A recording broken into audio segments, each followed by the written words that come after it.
ফেনীর পরশুরাম উপজেলার উত্তর কেতরাঙ্গা সীমান্তে নুরুল ইসলাম নামের এক বৃদ্ধকে ধরে নিয়ে যাওয়ায় ৭ ঘণ্টা পর ফেরত দিয়েছে বিএসএফ।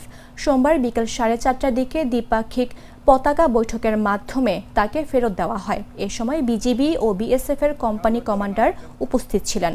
এর আগে সকাল 9টার দিকে উপজেলার বক্স মাহমুদ ইউনিয়নের সীমান্তে 2174 নম্বর পিলার সংলগ্ন এলাকা থেকে নুরুল ইসলাম নামের ওই বৃদ্ধকে ধরে নিয়ে যায় বিএসএফ।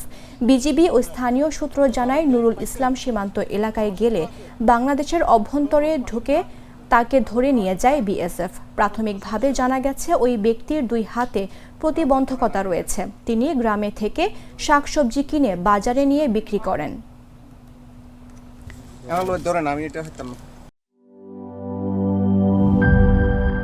বান্ডেল থাকলে প্রতি সেনমানিতে টাকা বাঁচবে।